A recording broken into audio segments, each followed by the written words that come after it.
9 news కి స్వాగతం. ముందుగా ముఖ్యాంశాలు. దేవ్స్ హోమియోపతిక్ మెడికల్ కాలేజ్ హాస్పిటల్ వార్షిక దినోత్సవ వేడుకలో ఈటెల రాజేందర్.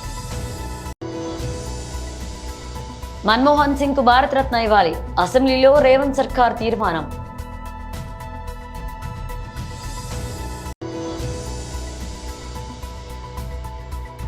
మీడియాతో రాష్ట్ర ఉప ముఖ్యమంత్రి వర్యులు పవన్ కళ్యాణ్.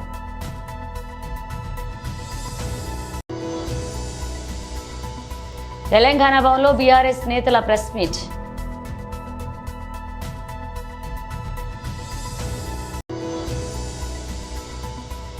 రాష్ట్ర కార్యాలయంలో కేంద్ర మంత్రి Kishan Reddy press meet.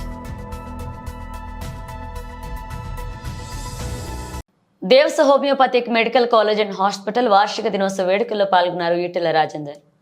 America లాంటి దేశాలు కొత్తగా ఏర్పడ్డ ఖండాలని, కానీ మొత్తం ప్రపంచంలో మానవాళికి ఆదర్శవంతంగా ఉండేటువంటి దేశం భారతదేశం అనే విషయం మనం ప్రాచీన కల్చర్, మన సంస్కృతి, మన సాంప్రదాయాలు, మన ఆచరణలు, మన భోజనపు అలవాట్లు, మన వేషభూషణలు, మన నమ్మకాలు, మన విశ్వాసాలన్నీ కూడా ప్రపంచానికి ఆదర్శవంతం వ్యక్తులు. ఒకనాడు అవుట్డేటెడ్ భారతీయ సంస్కృతి సాంప్రదాయం అవుట్డేటెడ్ అని చెప్పిన దేశాలు కూడా ఇవాళ మనల్ని ఆచరించే పరిస్థితికి వచ్చిన విషయం మనం మర్చిపోవద్దు. ఇవాళ మీకు గుడ్ న్యూస్ చెప్తున్నా, రాజకీయంగా కావచ్చు, ఆర్థికంగా కావచ్చు, మేధా సంపత్తితో కావచ్చు, అమెరికా చైనా తర్వాత భారతదేశం 3వ స్థానాన్ని సంతరించుకున్నది. ఇవాళ మీరంతా డాక్టర్లు అవుతున్నారు. ఇవాళ గ్లోబల్ విలేజ్గా మారిపోయింది. ప్రపంచమే గ్లోబల్ విలేజ్గా మారిపోయింది. ఎవరు ఎక్కడైనా పోవచ్చు, ఎక్కడైనా పని చేసుకునేటువంటి పరిస్థితి వచ్చింది. ఇవాళ మీ హోమియోపతికి పుట్టినిల్లు నాకు తెలిసి జర్మనీ అనుకుంటా, జర్మనీ కదా, జర్మనీ అనుకుంటా. ఇవాళ మీ డాక్టర్లు కూడా చదువుకున్న తర్వాత ఎక్కడైనా పోయి మనం వృత్తి చేసుకోవచ్చు. ఒకప్పుడు బ్రెయిన్ డ్రెయిన్ నిషేధించబడ్డది, తప్పుగా భావించింది. ఇవాళ బ్రెయిన్ డ్రెయిన్ అనే మాట లేదు. ఇవాళ మీకు తెలుసో తెలియదు, ప్రపంచంలో అతి ఎక్కువ మేధా సంపత్తితో కూడిన యువశక్తి కలిగిన దేశం భారతదేశం మాత్రమే. వృద్ధాప్య సమస్యలతో బాధపడుతూ ఇటీవలే కన్నుమూసిన భారత మాజీ ప్రధాని మంత్రి మన్మోహన్ సింగ్ కు దేశ అత్యున్నత పౌర పురస్కారం భారతరత్న ప్రకటించాలి అంటూ కేంద్ర ప్రభుత్వానికి సిఫారసు చేస్తూ తెలంగాణ ప్రభుత్వం అసెంబ్లీలో తీర్మానం ప్రవేశపెట్టింది. ఈ తీర్మానానికి విపక్ష బీఆర్ఎస్ మద్దతు తెలిపింది. మన్మోహన్ సింగ్ కు సంతాపం తెలియజేసేందుకు తెలంగాణ అసెంబ్లీ సోమవారం ప్రత్యేకంగా సమావేశమైంది. సీఎం రేవంత్ రెడ్డి మాట్లాడుతూ మన్మోహన్ సింగ్ దేశానికి అందించిన సేవలను కొనియాడారు. దేశ ఆర్థిక వ్యవస్థకు ఊపిరిలూదాలని ప్రశంసించారు. 1991-96 మధ్య దేశ ఆర్థిక వ్యవస్థను వృద్ధిబాట పట్టించారన్నారు. దేశ ఆర్థిక సంస్కరణల రూపశిల్పి అని వరుసగా 2 పర్యాయాలు ప్రధాని మంత్రి, కేంద్ర ఆర్థిక శాఖ మంత్రిగా, ఆర్బీఐ గవర్నర్గా ఎనలేని సేవలు అందించారని గుర్తు చేశారు. రేవంత్ ప్రణాళిక సంఘ డిప్యూటీ చైర్మన్ గా పనిచేశారని చెప్పారు. దేశానికి విశిష్ట సేవలు అందించారని సీఎం రేవంత్ రెడ్డి గుర్తు చేశారు. భారత మాజీ ప్రధాని డాక్టర్ మన్మోహన్ సింగ్ గారికి అత్యున్నత పురస్కారం భారత రత్నను ప్రదానం చేయాలని కేంద్ర ప్రభుత్వాన్ని కోరుతూ ఈ సభ తీర్మానం చేస్తుంది. అధ్యక్ష, డాక్టర్ మన్మోహన్ సింగ్ గారి గురించి ఈ దేశంలో ప్రతి యువకుడికి, ప్రతి రైతుకు, ప్రతి పేదవాడికి మనం ప్రత్యేకంగా చెప్పవలసిన అవసరం లేదు. ఎందుకు అంటే ఈ దేశంలో ఎల్పిజి లిబరలైజేషన్, ప్రైవేటైజేషన్, గ్లోబలైజేషన్ సరళీకృత ఆర్థిక విధానాలను తీసుకొచ్చి ప్రపంచంతోనే పోటీ పడే విధంగా మన భారతదేశాన్ని తీర్చిదిద్దడంలో మన తెలంగాణ బిడ్డ పివి నరసింహారావు గారు ప్రధానమంత్రిగా ఉన్నప్పుడు ఆర్థిక మంత్రిగా వారు వేసిన పునాదులు ఈరోజు భారతదేశం ప్రపంచ దేశాలతో పోటీ పడడానికి పూర్తి స్థాయిలో మనం పోటీ పడుతున్నాము అని అంటే ఆనాడు డాక్టర్ మన్మోహన్ సింగ్ గారు తీసుకున్న నిర్ణయాలు. అదేవిధంగా అధ్యక్ష, ఈరోజు ప్రపంచమే గర్వించదగ్గ ఆర్థికవేత్త, ఈ ఆర్థికవేత్త ఈ దేశం కోల్పోవడం అనేది మనకు తీరని లోటు. ఈ లోటు వారి కుటుంబానికే కాదు, యావత్ దేశానికి, ప్రపంచానికే ఒక గొప్ప తత్వవేత్త, ఆర్థికవేత్త, గొప్ప నాయకుడిని కోల్పోవడం జరిగింది అధ్యక్ష. నీతి, నిజాయితీకి, నిబద్ధత అని ఒకవేళ ఎవరినైనా ఉదాహరించాల్సి వస్తే, రోల్ మోడల్గా ఎవరినైనా మనం తీసుకోవాల్సి వస్తే, ఈ తరంలో డాక్టర్ మన్మోహన్ సింగ్ గారితో పోటీ పడే వాళ్ళే లేరు అని చెప్పి ఈ సభ ద్వారా నేను తెలియజేయదలుచుకున్నాను. చాలామంది వారు మౌనంగా ఉంటారనో, మౌన ముని అని, యాక్సిడెంటల్ ప్రైమ్ మినిస్టర్ అని రకరకాలుగా మీడియాలో కానీ విమర్శకులు విమర్శించిన వారు ఎప్పుడు కూడా వారి సహనాన్ని కోల్పోకుండా పనినే ధ్యాసగా, పని చేయడమే తన జీవిత లక్ష్యంగా, ఈ దేశ ప్రజలను ఆర్థికంగా, సామాజికంగా బలోపేతం చేయడము, వాళ్ళ కోసమే తన జీవితాన్ని అంకితం చేసిన గొప్ప మహనీయుడు డాక్టర్ మన్మోహన్ సింగ్ గారు.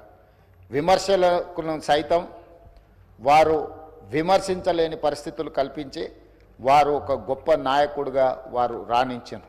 ఈ తరం ఎవరినైనా ఆర్థిక విషయాలలో కానీ, రాజకీయపరమైన అంశాలలో కానీ ఎవరినైనా ఆదర్శంగా తీసుకోవాలి అని అంటే మొదటి స్థానంలో, ముందు వరుసలో ఉండేది డాక్టర్ మన్మోహన్ సింగ్ గారు అధ్యక్ష.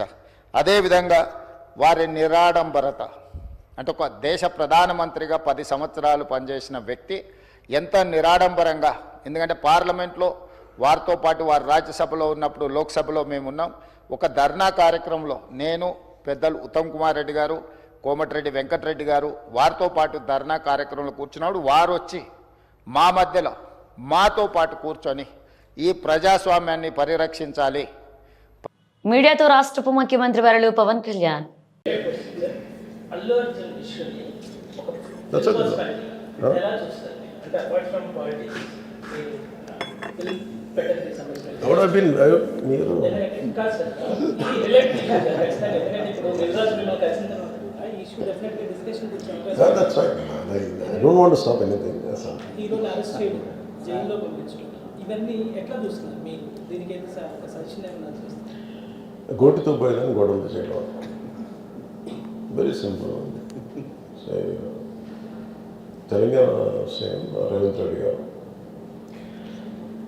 he came the hard way. He's a very tough leader and he's doing good. Sometimes we might like, we might dislike certain aspects. ప్రతి నాయకుల్లో not everything has to be appreciated, not everything has to be liked. When it comes to this particular incident, ఇది మీరు చెప్పింది, and first of all, Telangana CM Ravindra Reddy garu, they were never, not unlike previous regime. YCP regime la leru akkada. YCP regime, without a reason they picked up a fight. They didn't allow you to. నేను ఒక్కొక్క ticket నేను మొన్న కనుక్కున్నాను, వాళ్ళు అడిగిన prices ఏం ఇస్తామంటే, ఊరిని out of curiosity I asked them. I said how much was the same ticket అన్నారు. Sir the 75 rupees ticket which they going to sell now, మీకు వచ్చేటప్పటికి అది ఇక్కడ 50 రూపాయలు, మీకు 5 రూపాయలు సార్, ఇక్కడ 75 రూపాయలు, ఏదో 10 రూపాయలు మ్యాక్సిమం. అంటే నా ఫుట్ఫాల్ ఎక్కువ ఉండేది కానీ 5, 10కి 25కి అన్నారు. So Telangana government is not like that. ఇంకా అక్కడ బెనిఫిట్ షోస్కి they had given a great encouragement, including Salaar, all the big films. I think he's being very courteous, even for Pushpa also. ఎందుకంటే వాళ్ళు అన్ని వేల రూపాయలతోటి they had given benefit shows, everything. Records కూడా create చేస్తారు. అంతే కదా, ఇప్పుడు డబ్బులు పెంచకపోతే మీకు రికార్డ్స్ అలా క్రియేట్ చేస్తారు. ఈవెన్ ఫిలిం అదొకటి. సార్ మీరు లెట్ మీ కొట్టాలి అన్నారే, అది ఎవరు మొత్తం ఇష్యూనా లేదా రెండు పక్షాలు ఉన్నాయి కదా, ఏ పక్షం? I'll conclude that. నేను ఒక ఓపెనింగ్ రిమార్క్ ఇచ్చాను, I'll conclude that. Let me conclude. No, I'll give you a right answer for that. Then, see, there was a, normally you know that for any actor in India, even for Amitabh Bachchan garu, even when he comes out of his building Jalsa in Bombay, people come, throng, they appreciate him. That's a love and affection. People whomever they like, they show. Telangana భవన్లో BRS నేతలు press meet నిర్వహించారు.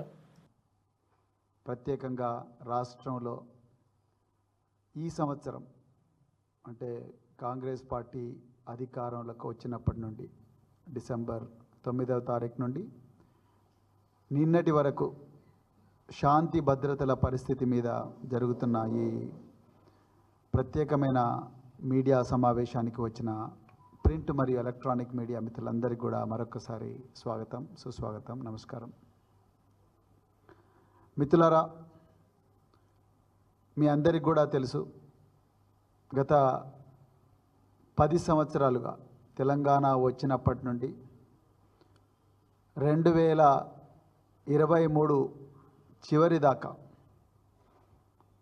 ఎంతోమంది అంచనాలను పటాపంచలు చేస్తూ తెలంగాణ వస్తే అరాచకం వస్తుంది, తెలంగాణ వస్తే చీకటి అవుతుంది, తెలంగాణ వస్తే హైదరాబాద్ నగరంలో అల్లకల్లోలం అవుతుందని చెప్పేసి ఆనాటి ఆంధ్ర పాలకులు ఎన్నో అభాండాలు వేసిన, ఎన్నో పుకార్లు పుట్టించిన వాటన్నిటిని కూడా పటాపంచలు చేస్తూ తెలంగాణ తొలి ముఖ్యమంత్రి కేసీఆర్ గారు తెలంగాణలో మొట్టమొదటి ప్రాధాన్యత శాంతి భద్రతకి ఇచ్చిండ్రన్న విషయం తెలంగాణ ప్రజలకు ఈ సందర్భంగా మేము తెలుపుతున్నాం. దానికి మరి ఒక్కటే ఉదాహరణ, నేను గతంలో వారి హయాంలో కూడా మరి పోలీస్ అధికారిగా పనిచేసిన మొదటి నిర్ణయమే, మొదటి నెల లోపలనే ముఖ్యమంత్రి గారు, ఆనాటి ముఖ్యమంత్రి 700 కోట్ల రూపాయలు పోలీసు శాఖకు ఇవ్వడం జరిగింది. ఇచ్చి దేశంలోనే మొట్టమొదటి శాఖగా మన శాఖ ఉండాలి, మన రాష్ట్రంలో శాంతి భద్రతలు గొప్పగా ఉండాలని చెప్పేసి ఆనాడు కేసీఆర్ గారు అనుకున్నారు. కానీ మరి నిన్న డీజీపీ గారు పత్రికాముఖంగా ఒక పెద్ద సమావేశం పెట్టి ఒక తెలంగాణ పోలీస్ యాన్యువల్ రిపోర్ట్ 2024 వారు నిన్న రిలీజ్ చేసిండ్రు. మరి వారు చాలా విషయాలు ఇందులో చెప్పడం జరిగింది, గణాంకాలు కూడా ఇవ్వడం జరిగింది. కానీ మరి తెలంగాణ ప్రజలకు నిజాలు చెప్పాల్సిన బాధ్యత ఈరోజు భారత రాష్ట్ర సమితి మీద ఉన్నది. అందుకొరకే ఈ ప్రత్యేకమైన సమావేశాన్ని మేము ఏర్పాటు చేసినాం. నిజానికి తెలంగాణ ప్రజలు గుర్తించాలి, ఈ రాష్ట్రానికి డిసెంబర్ 9వ తారీఖు నుండి డిసెంబర్ 30వ తారీఖు వరకు హోంమంత్రి లేరు. హోంమంత్రి లేకుంటే శాంతి భద్రత పరిస్థితి ఏ విధంగా ఉంటుందో మీరు ఒక్కసారి ఆలోచించాలి. ఈ రాష్ట్రానికి హోంమంత్రి లేరు. 2 డీజీపీలు మారిండ్రు, రవి గుప్తా గారి నుంచి మరి జితేందర్ గారు వచ్చిండ్రు. రాష్ట్ర కార్యాలయంలో కేంద్ర మంత్రి కిషన్ రెడ్డి ప్రెస్ మీట్ నిర్వహించారు. ఆ రకంగా ఏ రకంగా రాజకీయమైనటువంటి విభేదాలు లేనటువంటి వ్యక్తి, అందరూ గౌరవించేటువంటి వ్యక్తి అయినటువంటి మన్మోహన్ సింగ్ గారి మరణం పట్ల కాంగ్రెస్ పార్టీ రాజకీయాలు చేయడము చాలా సిగ్గుచేటు, అమానవీయమని ఈ సందర్భంగా మనవిచేస్తా ఉన్నాను. ముఖ్యంగా వారు దేశానికి 10 సంవత్సరాల పాటు అనేక రకాల ఒత్తిడులు ఉన్నప్పటికీ, అనేక రకాల అవమానాలు ఉన్నప్పటికీ కూడా వారు చేసినటువంటి సేవలు నిజంగా దేశ ప్రజలు ఎప్పుడు మర్చిపోరు. కానీ కాంగ్రెస్ పార్టీ మన్మోహన్ సింగ్ గారి మరణాన్ని రాజకీయాలు చేయడానికి కాంగ్రెస్ పార్టీ ఉపయోగించుకోవడము చాలా దురదృష్టకరము. ఇది కాంగ్రెస్ పార్టీ యొక్క సంస్కార హీనానికి అద్దం పడతా ఉందని మనం చేస్తా ఉన్నాను. వారు మరణించారని తెలియగానే వెంటనే ప్రధానమంత్రి గారు నిర్ణయం తీసుకొని వారికి అన్ని రకాలుగా ఏమాత్రం గౌరవం తగ్గించకుండా అటల్ బిహారీ వాజ్పేయి గారికి ఏ రకంగానైతే అంతిమ సంస్కార కార్యక్రమాలు నిర్వహించారో అదే పద్ధతిలో వీరికి నిర్వహించాలని చెప్పి కేంద్ర ప్రభుత్వం నిర్ణయించింది. ఆ బాధ్యతను హోంశాఖ మంత్రి అమిత్ షా గారు అప్పగించడం జరిగింది. వెంటనే అమిత్ షా గారు కాంగ్రెస్ పార్టీ అధ్యక్షుడితో మాట్లాడము, మన్మోహన్ సింగ్ గారు సతీమణితో మాట్లాడి అన్ని రకాలుగా అమిత్ షా గారు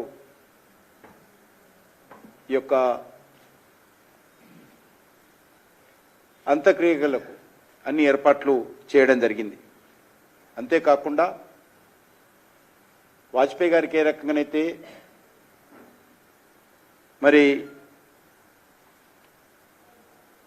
వారి యొక్క స్మారక కేంద్రం నిర్మాణం చేయడం జరిగిందో అదేవిధంగా మన్మోహన్ సింగ్ గారు కూడా చేయాలని చెప్పి వారు స్వర్గస్థులైనటువంటి 3 గంటల లోపే నిర్ణయం తీసుకోవడం జరిగింది. దీనికి సంబంధించి మన్మోహన్ సింగ్ గారు సత్యమణితో మాట్లాడి దీనికి ఒక ట్రస్ట్ ఏర్పాటు చేయాల్సి ఉంటుంది. గతంలో అందరికి సంబంధించి కూడా ట్రస్ట్ల ద్వారానే ఈ యొక్క స్మారక కేంద్రాలు నిర్వహించాము. కాబట్టి నిర్మాణం చేయాలంటే ట్రస్ట్ మీరు ఎవరెవరు పెట్టుకుంటారో వెంటనే అంత్యక్రియలు అయిపోయిన తర్వాత నిర్ణయం తీసుకోండి. మా అధికారులు మీతోటి అన్ని రకాలుగా వచ్చి మాట్లాడి మీరు కొంత బాధ తట్టుకున్న తర్వాత 2-3 రోజుల తర్వాత వచ్చి మీ దగ్గరకు వచ్చి మీరు చెప్పినటువంటి వాళ్ళందరినీ సూచించినటువంటి పేర్లతో ట్రస్ట్ నిర్మాణం చేసి ఆ ట్రస్టుకు పేరు మీద భూమి ట్రాన్స్ఫర్ చేసి అక్కడ మేము ఈ యొక్క స్మారక కేంద్రాన్ని భారత ప్రభుత్వం నిర్మాణం చేస్తున్న విషయం కూడా చెప్పడం జరిగింది. గౌడా నుంచి రేషన్ బియ్యం మాయమైన వ్యవహారంలో మాజీ మంత్రి పేర్ని నాని అర్ధాంగి జయసుధకు మరొకసారి నోటీసులు జరిగాయి. తొలుత 185 మెట్రిక్ టన్నుల బియ్యం మాయమయ్యాయంటూ 1.68 కోట్ల జరిమానా విధించారు. ఆ తర్వాత మరిన్ని బస్తాల బియ్యం మాయమైనట్లుగా గుర్తించారు. మొత్తం మీద గౌడా నుంచి 378 మెట్రిక్ టన్నుల బియ్యం మాయమైనట్లుగా తేల్చారు. ఈ క్రమంలో పెరిగిన షార్టేజీకి కూడా జరిమానా చెల్లించాలంటూ జయసుధకు కృష్ణా జిల్లా జాయింట్ కలెక్టర్ గీతాంజలి శర్మ నోటీసులు జారీ చేశారు. అదనంగా మరొక 1.67 కోట్లు చెల్లించాలని నోటీసుల్లో పేర్కొన్నారు. రిలయన్స్ జియో, భారతీ ఎయిర్టెల్, విఐ వంటి ప్రైవేట్ టెలికాం ఆపరేటర్లు జూలై నెలలో రీఛార్జ్ ప్లాన్ ధరలను గణనీయంగా పెంచిన విషయం తెలిసిందే. దీంతో చౌకైన ఆఫర్ల కోసం చాలా మంది కస్టమర్లు ప్రభుత్వ రంగ టెలికాం కంపెనీ బిఎస్ఎన్ఎల్ వైపు చూశారు. ఇప్పటికే లక్షలాది మంది పోర్ట్ అయ్యారు. మరికొంతమంది కస్టమర్లను ఆకర్షించమే లక్ష్యంగా బిఎస్ఎన్ఎల్ మరొక బ్రహ్మాండమైన ప్లాన్ను పరిచయం చేసింది. ఏడాది కంటే ఎక్కువ రోజులు వ్యాలిడిటీతో సరికొత్త ప్రీపెయిడ్ ప్లాన్ను తీసుకొచ్చింది. తరచూ రీఛార్జీలు చేసుకోవాల్సిన అవసరం లేకుండా 2,398 ఆఫర్ను ప్రకటించింది. ఈ ప్లాన్ వ్యాలిడిటీ 425 రోజులు ఉంటుందని బిఎస్ఎన్ఎల్ తెలియజేసింది. ఈ రీఛార్జ్ ప్లాన్తో అన్ని నెట్వర్క్లకు అపరిమిత కాలింగ్ చేసుకోవచ్చు. ఏకంగా 850 GB డేటా లభిస్తుంది. రోజుకు 2 GB డేటాతో ఇది సమానం. రోజువారీ డేటా పరిమితి పూర్తయిన తర్వాత ఇంటర్నెట్ స్పీడు 40 kbps తగ్గిపోతుంది. అదనపు ప్రయోజనాలతో భాగంగా ప్రతిరోజు 100 SMS-లను ఉచితంగా పంపించుకోవచ్చు. ఈ ప్రమోషనల్ ఆఫర్ ప్రస్తుతానికి జమ్మూ కాశ్మీర్ ప్రాంతంలోని వినియోగదారులకు మాత్రమే అందుబాటులో ఉంది. ఇక దేశంలోని మిగతా రాష్ట్రాలతో కూడా ప్రవేశపెట్టే అవకాశం ఉంది. అయితే ఎప్పటిలోగా అందుబాటులోకి తీసుకొస్తారనే దానిపై బిఎస్ఎన్ఎల్ స్పష్టత ఇవ్వలేదు. Godavarikhani Ramagundam police commissionerate 2024 annual crime meeting నిర్వహించిన కార్యక్రమానికి Ramagundam police commissioner M Srinivas IPS పాల్గొన్నారు. అనంతరం మీడియా సమావేశం నిర్వహించారు. అనంతరం వారు మాట్లాడుతూ కమిషనరేట్ పరిధిలోని పెద్దపల్లి, మంచిర్యాల జోన్లలో శాంతి భద్రతలపై చర్యలు తీసుకుంటున్నామని, అలాగే గత ఏడాది కన్నా ఏడాది నేరాలు తగ్గుముఖం పట్టాయన్నారు. ఏడాదిలో నేరాల నిందితులకు పడిన శిక్షలు, ఎన్ఫోర్స్మెంట్ విధులు, సైబర్ క్రైమ్ షీ టీమ్స్ నిర్వహణ, పల్లె నిద్ర, చీటింగ్ కేసులు, నకిలీ విత్తనాలు అరికట్టడం, రౌడీ షీటర్లకు ప్రత్యేక కౌన్సిలింగ్ తదితర విషయాలపై ప్రస్తావించారు. అలాగే పెండింగ్ కేసులను ఎప్పటికప్పుడు పరిష్కరించడంతో పాటు కల్తీ మద్యం అరికట్టడం, రేషన్ బియ్యం అక్రమ రవాణాను నియంత్రించాలన్నారు. ప్రధానంగా మాదక ద్రవ్యాల నివారణకు ప్రత్యేక టీంలను ఏర్పాటు చేశామన్నారు.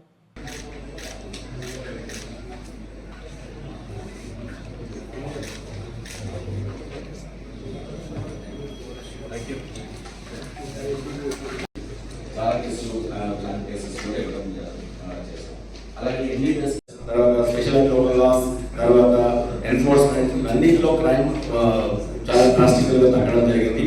ఓవరాల్గా 1279 కేసెస్ మొత్తం తగ్గడం జరిగింది లాస్ట్ ఇయర్ కంటే చూసుకుంటే రిపోర్టెడ్ కేసులో.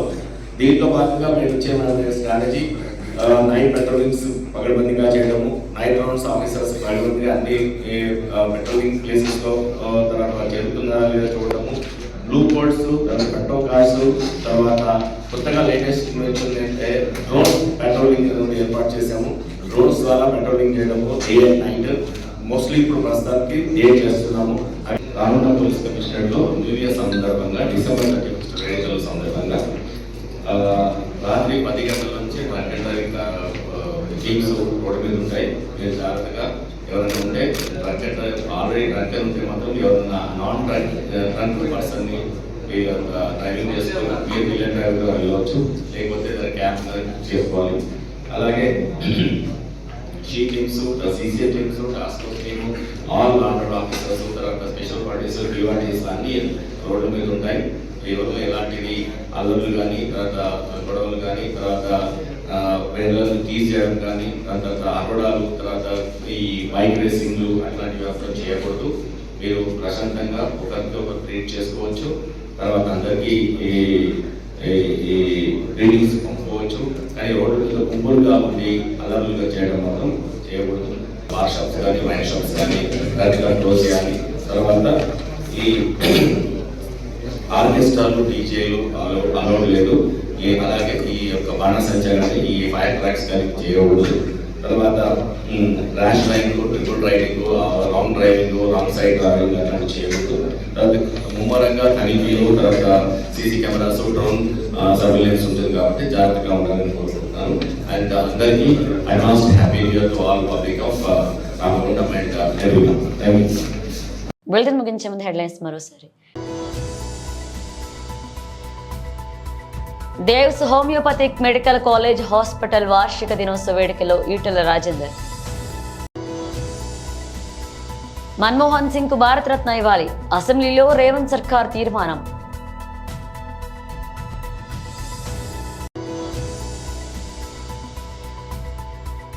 మీడియాతో రాష్ట్ర ఉప ముఖ్యమంత్రి వర్యులు పవన్ కళ్యాణ్.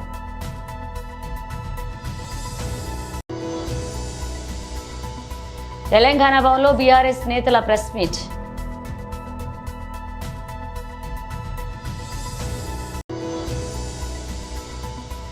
రాష్ట్ర కార్యాలయంలో కేంద్ర మంత్రి కిషన్ రెడ్డి ప్రెస్ మీట్. ఇవి బులెటిన్ అప్డేట్స్. మన అప్డేట్స్తో మళ్ళీ కలుద్దాం.